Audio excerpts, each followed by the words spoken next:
Ernest Hemingway was born July 21st, 1899, in this Queen Anne-style house in Oak Park, Illinois.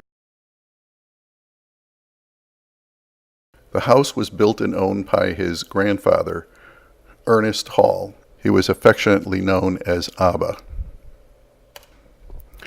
Abba is shown here with Ernest and two of Ernest's sisters. He was the family's Victorian patriarch, using words stately and sentimental and leading his family in Christian devotions. Even in the wild, he wore his stiff white collar, coat, and tie.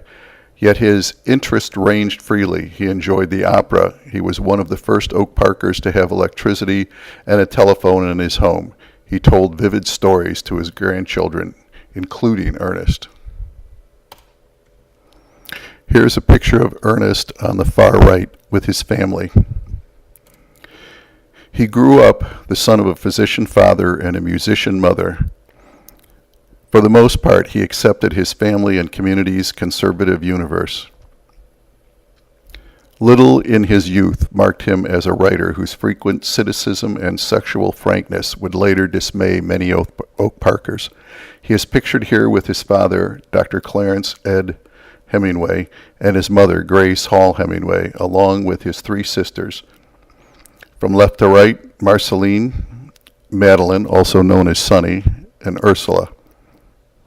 His sister Carol and brother Lester were born later. After Hemingway's grandfather's death, Abba, in 1905, his parents, Grace and Ed, sold the house where Ernest was born.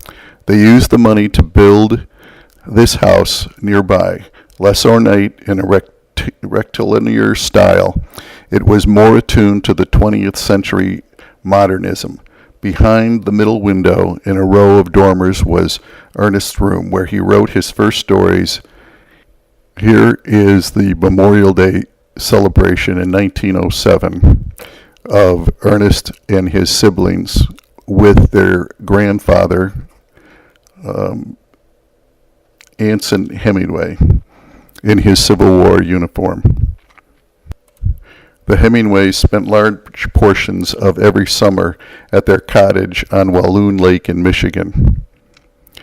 There, young Ernest learned early the joys of hunting and fishing. On his third birthday, his father took him fishing for the first time. The expedition proved hugely successful.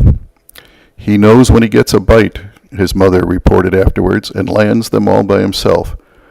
But the Michigan summers gave Hemingway something beyond his lifelong love of field and stream. Out of his memories of Walloon Lake would come the settings and characters for some of his finest short stories. In this photo from the summer of 1916, Ernest Hemingway looks every bit the model for Nick Adams, the young man who was the hero in Hemingway's many short stories, drawn from his youthful experiences in Michigan.